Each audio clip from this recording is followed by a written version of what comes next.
Subscribe করুন আমাদের channel TVC Islamic TV. কোরআন ও সহিহ হাদিসকে সামনে রেখে চমৎকার গুরুত্বপূর্ণ ইসলামিক ভিডিও। إلى آخر الآية. وقال عز وجل يا أيها الناس إنا خلقناكم شعوبا وقبائل لتعارفوا يا أيها الناس إنا خلقناكم شعوبا وقبائل لتعارفوا إن أكرمكم عند الله أتقاكم.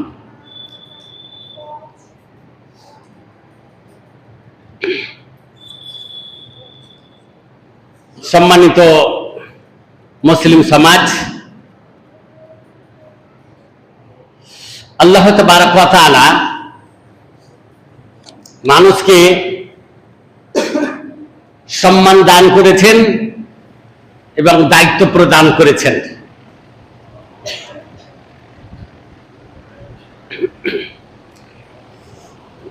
এটি বিষয় হবে খুতবার বিষয়। এই বিষয়টি আগে থেকে ঘোষণা করা হয়েছে যে প্রকৃত ইসলাম ধর্মে মানুষের সম্মান ও মর্যাদা, এর মানে হলো যে আল্লাহ তাআলা মানুষকে কি সম্মান দিয়েছেন আর কি দায়িত্ব দিয়েছেন। যেমন কোন অফিসে কতগুলি কর্মচারী আছেন, তাদেরকে কতগুলি সম্মানের বিষয় দেওয়া হয়েছে আর কতগুলি দায়িত্ব দেওয়া হয়েছে। এমনকি রাষ্ট্রের যিনি প্রধান, রাষ্ট্রপতি বা প্রধানমন্ত্রী, তার কিছু দায়িত্ব আছে, তাকে সম্মানও দেওয়া হয়েছে, কিছু দায়িত্বও দেওয়া হয়েছে। রাষ্ট্রের যিনি প্রধান, তাকেও কিছু সম্মান দেওয়া হয়েছে, কিছু দায়িত্ব দেওয়া হয়েছে। মানব সমাজকে আল্লাহ তাআলা কিছু সম্মান দিয়েছেন আর কিছু দায়িত্ব দিয়েছেন। তো এই সম্মানের বিষয়টি বুঝতে হবে আর দায়িত্ব মেনে চলতে হবে। দায়িত্বের বিষয় কি এটি জানতে হবে।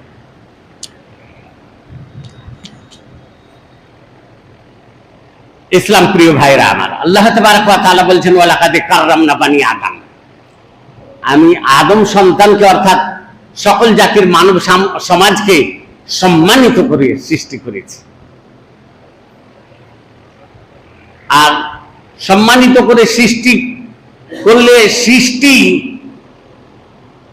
সৃষ্টি করার পর তার কি দরকার? এক নম্বর ধরেন খাবারের দরকার, পান করার দরকার। তো আল্লাহ বলছেন খাবারের ব্যবস্থা করে দিয়েছি। ফালিয়ানজুরিল ইনসানু ইলা তাআমিহ, মানুষ দেখুক কিভাবে আমি তাকে খাবার দিয়েছি। ফালিয়ানজুরিল ইনসানু ইলা তাআমিহ আন্না সাবাবনাল মা সাব্বা থুম্মা শাকাকনাল আরদা শাক্কা ফাআমবাতনা ফিহা হাব্বান ওয়া ইনাবান ওয়া কাদবা ওয়া যাইতুনান ওয়া নাখলা ওয়া হাদাইকা গুলবা ওয়া ফাকিহাতান ওয়া আব্বা। ইসলাম প্রিয় ভাইরা আমার, মানুষ চিন্তা করে দেখুক যে তাকে কিভাবে খাবার আমি দিয়েছি। বাড়ি বর্ষণ করে অর্থাৎ পানি বর্ষণ করে জমিকে ফেলে দিয়ে তার জন্য রুজির ব্যবস্থা করে দিয়েছে। তাতে অনেক ফলমূল তৈরি হচ্ছে তাদের জন্য, তাদের জীবজন্তুর জন্য। আর সুন্দর সুন্দর বাগান আল্লাহ তৈরি করে দিয়েছেন। এই মাটিকেই আল্লাহ কল্যাণময় করে দিয়েছেন। আর যত রাজা বাদশাহ বলবেন, যত বড় বড় উচ্চ পর্যায়ের লোক বলবেন আর নিচু পর্যায়ের লোক, সবাই ওইটাই খাচ্ছে যেটা মাটি থেকে উৎপন্ন হচ্ছে। সবাই ওইটাই পান করছে যেটা বৃষ্টির দ্বারা পানি বর্ষণ হচ্ছে বা মাটির তল থেকে আসছে।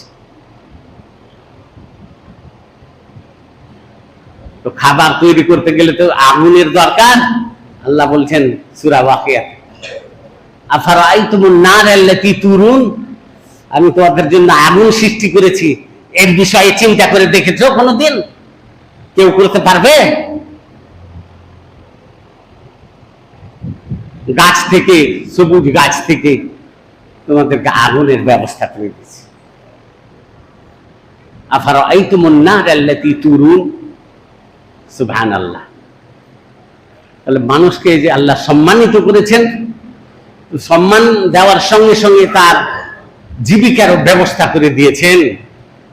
তাই আল্লাহ বলেছেন, হুয়াল্লাযী খালাকা লাকুম মা ফিল আরদি জামিয়া, পৃথিবীর বুকে যত কিছু ভালো জিনিস আছে সব তোমাদের কল্যাণের জন্য আমি সৃষ্টি করেছি, যাতে তোমাদের কোনো অসুবিধা না হয়। তো দেখুন আল্লাহ তাআলা মানুষকে কিভাবে সম্মানিত করেছে। আপনি মেহমান ডাকলেন, ডাকার পর তার যত প্রয়োজনীয় জিনিস সবই দিয়ে দিলেন তার সম্মানার্থে। তাহলে তার কর্তব্য কি হলো? আপনার যেন শুকরিয়া জ্ঞাপন করে, আপনার যেন সম্মান করে। কিন্তু মেহমান ডেকে যদি আপনি মুখ ফিরিয়ে চলে যান, না পানি দিলেন এক গিলাস, না আর কিছু সম্মান করলেন, তাহলে আপনার দায়িত্ব আপনি পালন করলেন না, আপনার আপনি মেহমানের সম্মান করলেন না, সেও আপনার সম্মান করবেন। কিন্তু আল্লাহ তাবারক ওয়া তাআলা আপনার সম্মানে কোনো ত্রুটি রেখে দেননি। এমনকি যে চন্দ্র সূর্য দেখছেন না, এটাও আপনারই সেবাতে আল্লাহ নিয়োজিত করে রেখেছে। সাখখারা শামসা ওয়াল কমার, আল্লাহ তাআলা চন্দ্র সূর্যকে তোমাদের সেবায় নিয়োজিত করে রেখেছে। পারবে কে করতে?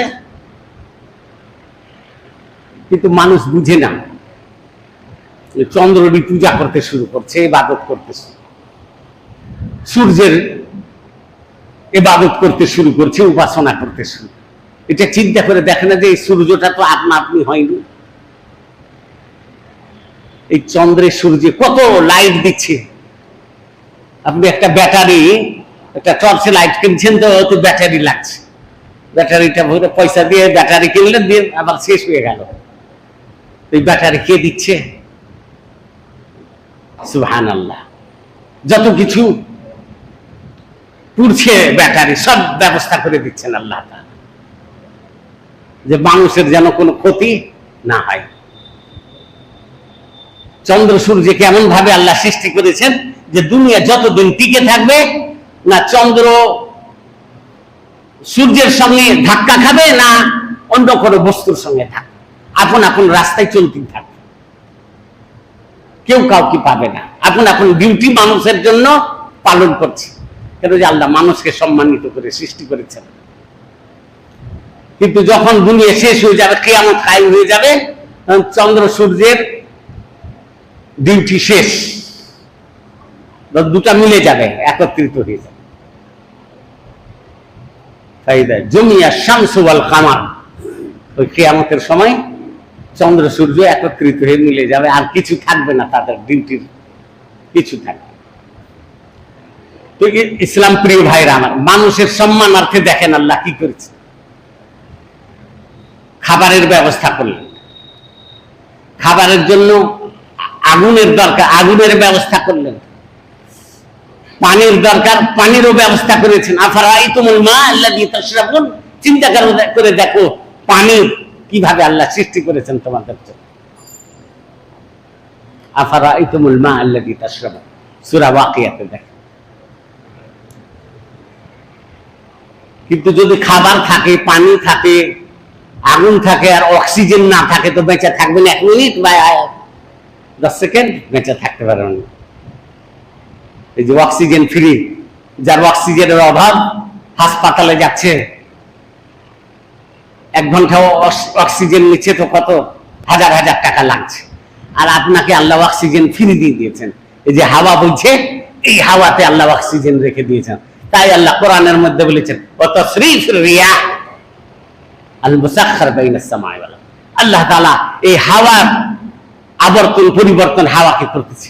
যে মনে করেন যে ঝড় উঠলো, মনে করেন না যে এটা ক্ষতিকর, যে হাওয়া এক জায়গায় বদ্ধ হয়ে থেকে দিচ্ছে, ওই হাওয়া আপনি ঠেলতে পারবেন, দূরে সরাইতে পারবেন?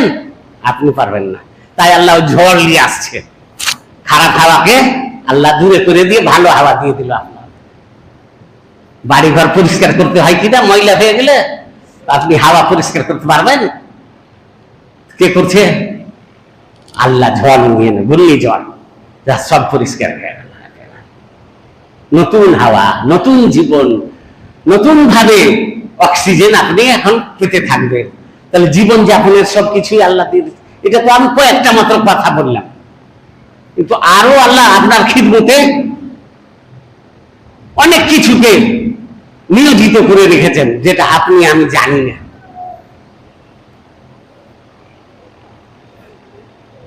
আসমান জমিনের মধ্যে যত কিছু আছে সব আপনার খিদমতে নিয়োজিত আছে, আপনি বুঝতে পারেন না। অনেক মানুষ বুঝতে পারে না, যার কারণে ঈমান আনছে না আল্লাহর প্রতি। কিন্তু মানুষকে জেনে রাখা দরকার যে আপনার পা থেকে মাথা পর্যন্ত আর জন্মের পর থেকে মরণ পর্যন্ত যত কিছু জিনিসের দরকার সবকিছু আপনাকে দেওয়ার জন্য এই গোটা পৃথিবীকে আপনার খিদমতে নিয়োজিত করে রেখেছে। আলাম তারাও আন্নাল্লাহ সাখারা লাকুম মা ফিস সামাওয়াতি ওয়া মা ফিল আরদ, তোমরা কি দেখতে পাও না যে আসমান জমিনে যত কিছু আছে, হে মানব সমাজ, তোমাদের সেবাতে আমি সবকে নিয়োজিত করে রেখেছি। এই হলো মানুষের সম্মান। আল্লাহু আকবার। কিন্তু অনেক মানুষ বুঝে না, অনেক মানুষের জ্ঞান নেই, বোধ শক্তি নেই, অনুভূতি নেই। দুনিয়াতে যেন আপনি ভালোভাবে বিচরণ করতে পারেন, উন্নতির পথ অবলম্বন করতে পারেন, তার জন্য আল্লাহ আপনাকে বুদ্ধিও দিয়ে দিয়েছেন। এই বুদ্ধি যারা প্রয়োগ করে ইসলামের পথ অবলম্বন করবে না, তারা জাহান্নামবাসী হয়ে যাবে। তাই সূরা মুলকের মধ্যে আরো বিভিন্ন সূরাতে আছে জ্ঞান বুদ্ধি ব্যবহার করার কথা। জাহান্নামীরা বলবে লাউ কুননা নাসমাউ ওয়া নাকিল মা কুননা ফি আসহাবিস সাঈর, যদি আমরা শুনতাম আর বুদ্ধি খাটিয়ে ইসলামের সত্যতা যাচাই করে ইসলামের অনুগামী হতাম, তো আজকে জাহান্নামে থাকতে হইতো না। আল্লাহু আকবার। তাহলে জীবন যাপনের জন্য বুদ্ধির দরকার, আল্লাহ বুদ্ধিও দিয়ে দিলেন। আর কি লিবেন? মানুষ সুন্দর জিনিস ভালোবাসে, তো আল্লাহ বলছে তোমাকে সুন্দর করে সৃষ্টি করেছি, সুন্দর সব দিক দিয়ে। জীব জন্তু মুখ লাগিয়ে খায়, আপনাকে আল্লাহ হাত দিয়েছে জ্ঞান বুদ্ধি দিয়ে, ভালোভাবে লোকমা উঠিয়ে হাতে খাচ্ছেন। আর জীব জন্তুকে দেখছেন যে মুখেই খাচ্ছে, মুখেই খারাপ জিনিস সরাচ্ছে। কিন্তু আল্লাহ আপনাকে সম্মানিত করে সৃষ্টি করেছেন। তো আল্লাহ সুন্দর করে সৃষ্টি করেছেন, বিভিন্ন প্রকারের জ্ঞান দিয়েছেন। এই যে মোবাইল তৈরি হচ্ছে, মঙ্গল গ্রহে যাচ্ছে, চন্দ্রে যাচ্ছে, কেন? আল্লাহ জ্ঞান দিয়েছেন। ওয়া আল্লামাল ইনসানা মা লাম ইয়ালাম, মানব জাতিকে আমি ওই জ্ঞান দান করেছি যে জ্ঞান তার ছিল না।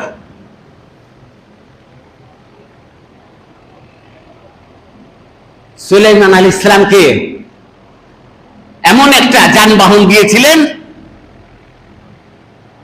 যে সকালে যেতেন, সন্ধ্যায় চলে আসতেন, ও 1 মাসের রাস্তা অতিক্রম হয়ে গেল। আজকাল আমরা হয়তো উড়াজাহাজ দেখছি, রকেট দেখছি, হেলিকপ্টার দেখছি। আল্লাহ দিয়ে দিয়েছিলেন সুলাইমান আলাইহিস সালামকে, যার রাজধানী ছিল কোথায়? বাইতুল মাকদিস, ফিলিস্তিন। যে ফিলিস্তিনকে আজকাল জালেম ইহুদিরা দখল করে আছে, জালেম ইহুদিরা মুসলমানদের প্রতি অন্যায় অত্যাচার করে সেটাকে দখল করতে যাচ্ছে।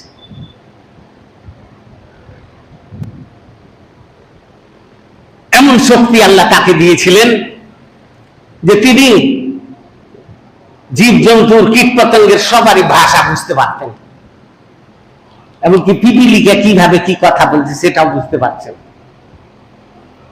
এক জায়গায় গেলেন তো সুলাইমান আলাইহিস সালাম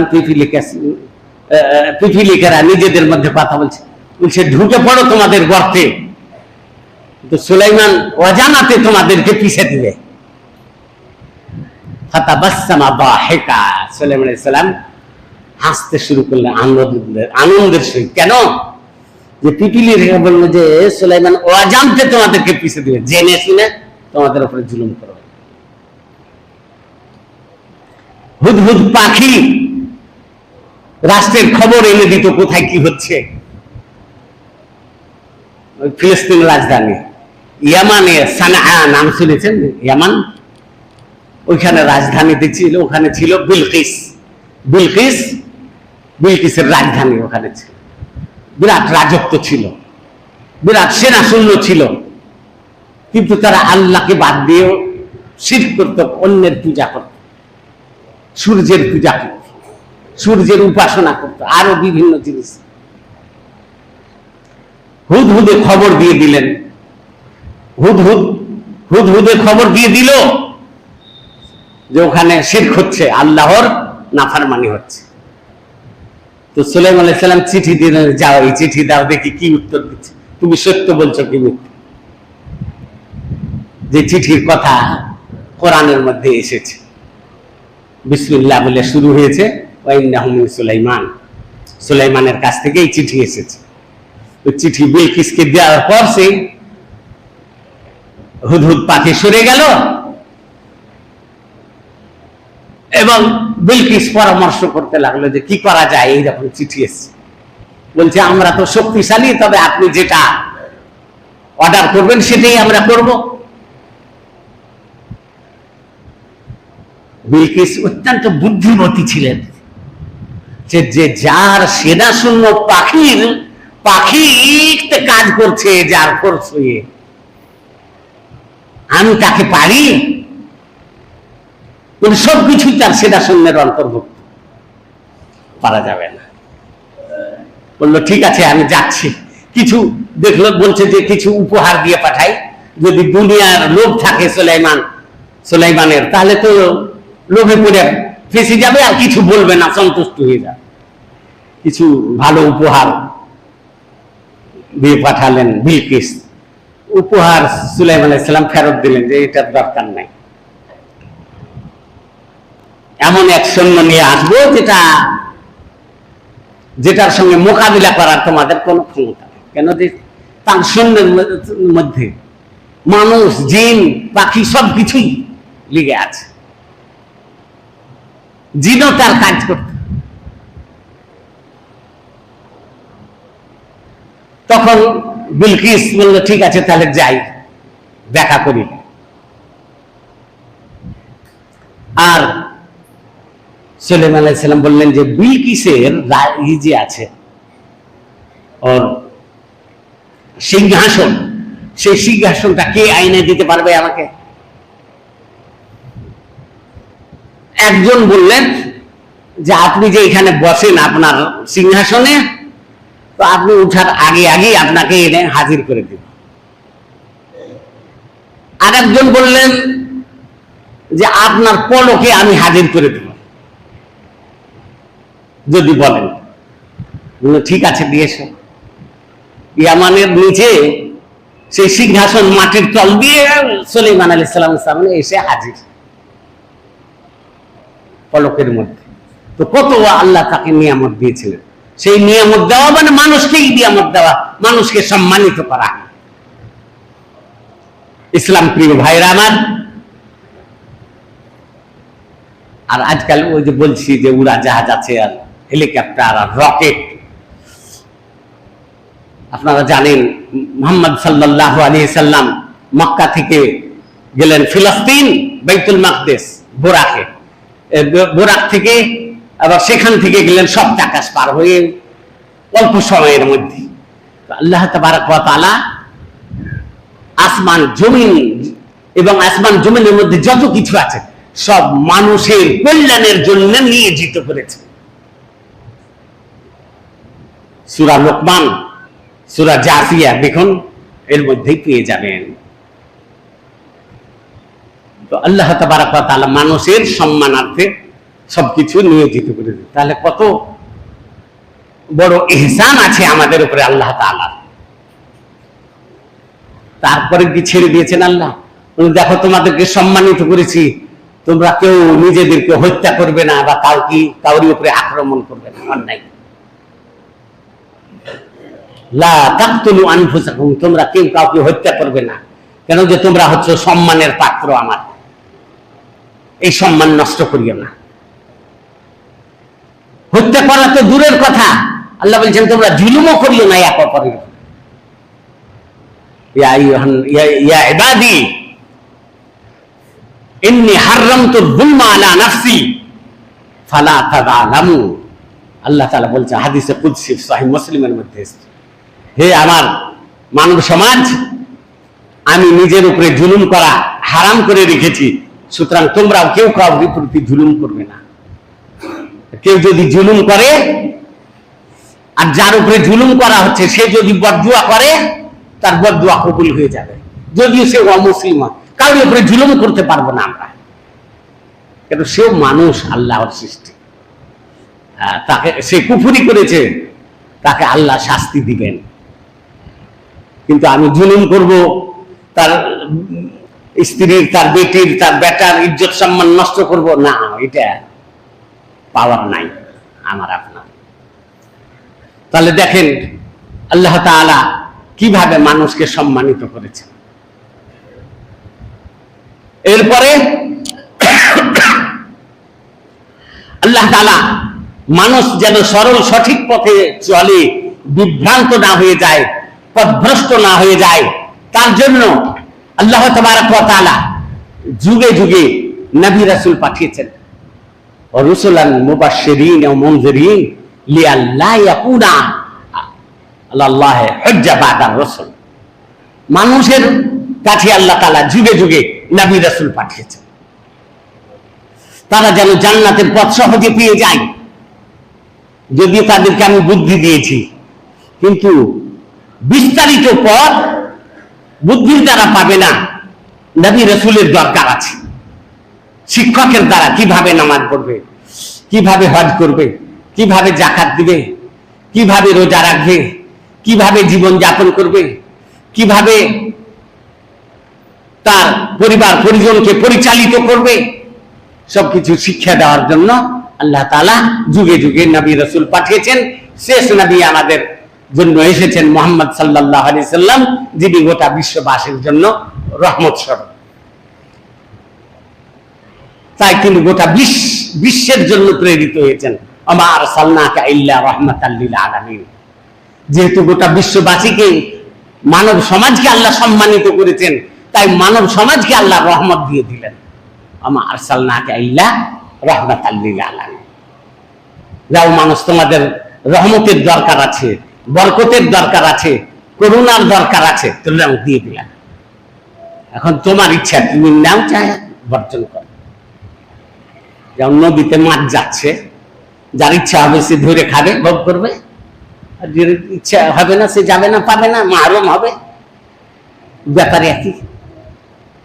তো আপনার জীবন যাপনের যা দরকার, খাবারের কথা বললাম, আগুনের কথা বললাম, পানির কথা বললাম, অক্সিজেনের কথা বললাম, এগুলো কিঞ্চিত আল্লাহর নিয়ামতের কথা বললাম। কিন্তু আল্লাহর নিয়ামত, আল্লাহর অনুগ্রহের কথা যদি স্মরণ করেন, তো আল্লাহ বলছে ওয়াইন তাউদ্দু নিয়ামাতাল্লাহি লা তুহসুহা।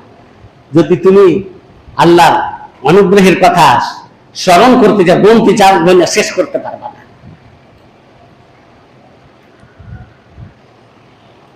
আল্লাহ তাবারক ওয়া তাআলা যেন আমাদেরকে আল্লাহ তাআলার অনুগ্রহ অনুভব করার, বুঝার তৌফিক দান করেন, এটাই দোয়া করি। আকুলু কওলি হাদা ওয়া আস্তাগফিরুল্লাহ লি ওয়া লাকুম ওয়া লিসাইরিল মুসলিমিন ওয়াল মুসলিমাত মিন কুল্লি যামবি ওয়া আতুবু ইলাইহি ফাস্তাগফিরু ইন্নাহু হুয়াল গফুরুর রহিম।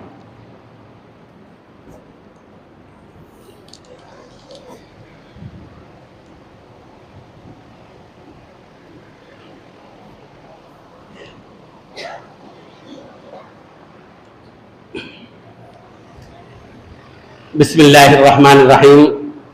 আলহামদুলিল্লাহ, আসসালাতু ওয়াসসালামু আলা রাসূলিল্লাহ ওয়া আলা আলিহি ওয়া সাহবিহি আজমাইন, আম্মা বাদ। সম্মানিত ভাইরা আমার, প্রথম খুতবায় আমি বললাম যে আল্লাহ তাআলা মানুষকে কিভাবে সম্মানিত করেছেন।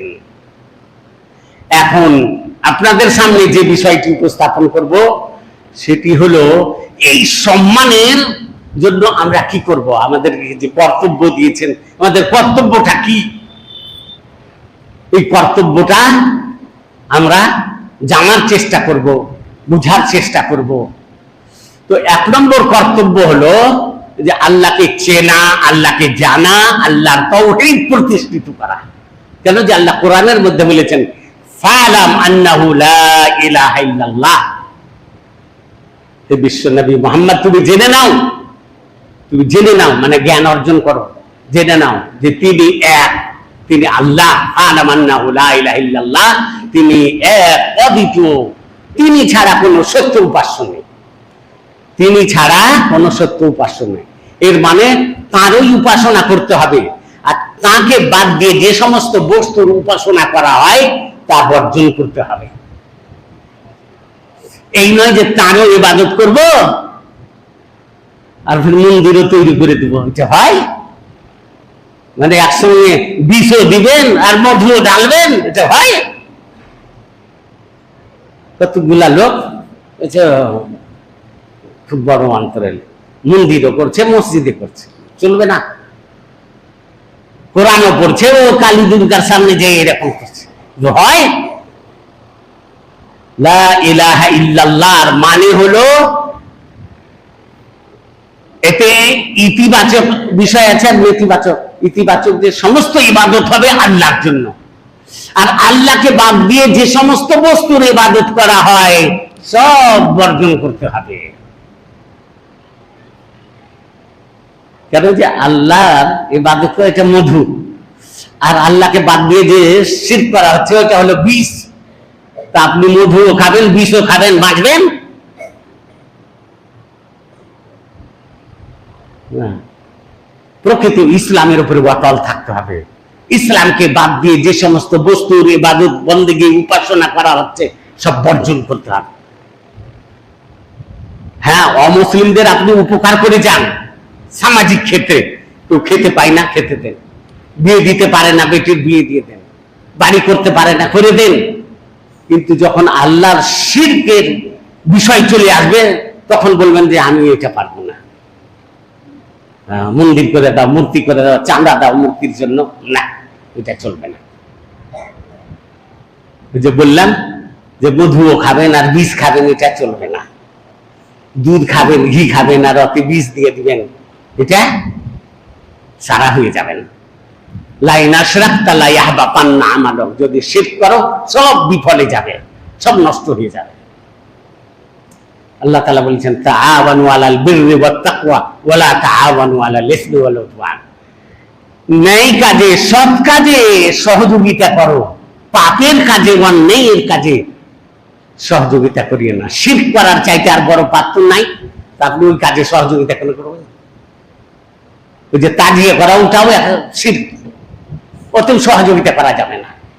হ্যাঁ, ওরা খেতে পায় না, খেতে দেন, বাড়ি ঘর নাই করে দেন, বেটির বিয়ে দিতে পারে না দিয়ে দেন, সাহায্য করেন। তো তাজিয়ার জন্য না ভাই 1 পয়সা দিতে পারবো না, কেন যেখানে শিরক হবে আল্লাহ, শিরকের কাজে সহযোগিতা নেই, পাপের কাজে সহযোগিতা নেই। শিরকের কাজে পাপের কাজে অভিনন্দনও জানাতে পারবেন না। এখন তাজিয়া পূজা হলো, মূর্তি পূজা হলো, তো অভিনন্দন জানাবো, যে আপনাকে প্রাণ ঢালা শুভেচ্ছা জানাচ্ছি, না চলবে না। মানে একজন জিনা করে এলো যে বললো হ্যাঁ মোবারকবাদ দিচ্ছি তোমাকে, তো ওর চাইতে ওই তো বড় পাপ শিরক করাটা, জিনার চাইতে। আর কিভাবে বুঝাবো আপনারাকে? তো ইসলাম প্রিয় ভাইরা আমার, আপনার আমার কর্তব্য হলো, যেহেতু আল্লাহ আমাদেরকে নিয়ামত দিয়েছেন সৃষ্টি করার পর, তার তাওহীদ, তিনি যেই সর্বশক্তিমান, তিনি যেই রব্বুল আলামিন, তিনি সারা জাহানের মালিক, তিনি সমস্ত উপাসনার সত্য অধিকারী, এইটা জেনে আমরাকে জীবন যাপন করতে। 1 নম্বর বিষয়। 2 নম্বর বিষয়, দ্বীন ইসলামের বিপরীত কাজ সব বর্জন করতে হবে। এই যে ধরেন আল্লাহর কাছে যাওয়ার জন্য মাধ্যম একজন মানে, বলে যে যেমন জজের কাছে যেতে গেলে একজন উকিল ধরতে হয়, তো আল্লাহর কাছে যেতে হলে একজন মাধ্যম ধরতে হবে, যে পীর বাবা। তো এটা মিথ্যা কথা। জজের কাছে উকিল তো এই জন্য ধরছেন যে জজ জানে না আপনার অন্তরে কি আছে। আল্লাহকে জজের মতন ছোট ভাবছেন নাকি? জজ তো কয়েকদিন আছে, তারপরে মরে যাবে, আর আগেও ছিল না। তো আপনি জজের মতন করছেন আল্লাহকে, যেহেতু বিরাট বেয়াদবি করা হইল, বিরাট অসম্মান করা হইল। এইসব উদাহরণ থেকে আপনারা দূরে থাকবেন। কিন্তু অনেক মুসলিম ভাই জানে না, বুঝে না, এইরকম উদাহরণ দিয়ে থাকে। আল্লাহর কাছে যাওয়ার জন্য মাধ্যম তলাশ করো, যেহেতু কোরআনে আছে। ভাইজান, মাধ্যমের মানে ওইটা নয় যে পীর বাবা। মাধ্যমের মানে হলো ইসলামের শিক্ষা মোতাবেক ইবাদত করেন, কাজ করেন, সৎকর্ম করেন,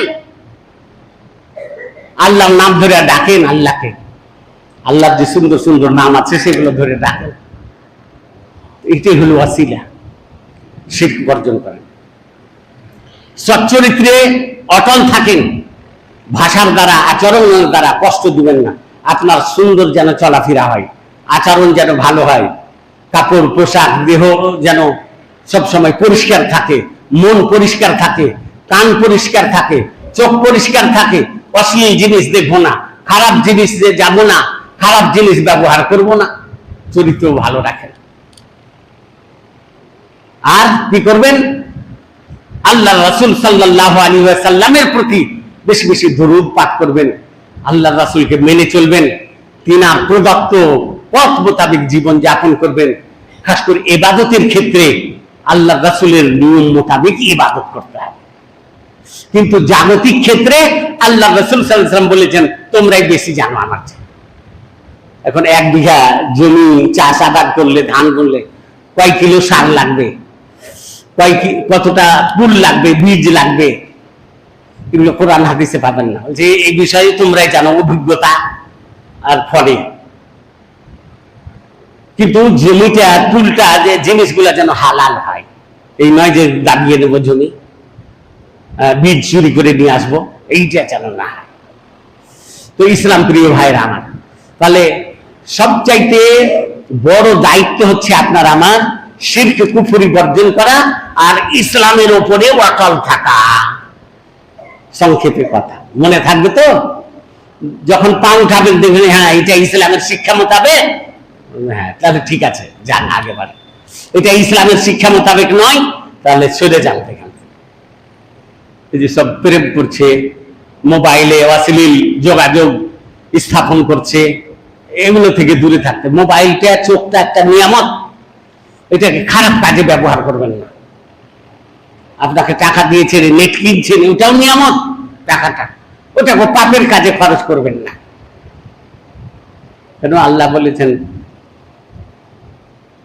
ইন্নাল্লাহ লা ইউহিব্বুল মুসরিফিন, অপচয়কারীকে আল্লাহ পছন্দ করেন না। আর আল্লাহ বলেছেন, ওয়ালা তুবাযযির তাবযীরা, তোমার মালকে তুমি পাপের কাজে খরচ করিও না। পাপের কাজে মাল খরচ করা মানে ওটা শয়তানের কাজ। তো এগুলো আমরা মনে রাখবো, আমাদের বাচ্চা কাচ্চাদেরকে, বেটা বেটিদেরকেও জানিয়ে দেবো। তো আল্লাহ তাআলা আপনাদের আমাদের সকলকে প্রকৃত ইসলামের পথে অটল রাখুন। সবাই আমরা যেন আল্লাহর নিয়ামতের শুকরিয়া